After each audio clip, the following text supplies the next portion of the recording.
ดินี่หมวกคนเนี่ยหมวกออกนี่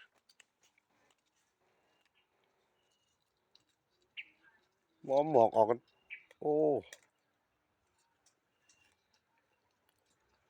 คุณเนาะเรียนปีแรกได้ดิพี่น้องเลยนี่เบิ่งแล้วต้นไหมดอกแต่มันสิติดได้บ่เนี่ยติดอยู่ดอกเว้ยคุณเลยเป็นรูปร่างอันนั้นออกมาอยู่ต้นน้อยๆหนึ่งคนน่ะหมู่เพิ่นก็ได้แต่มันเป็นต้นเดียวนี่โอ้ยกล้วยก็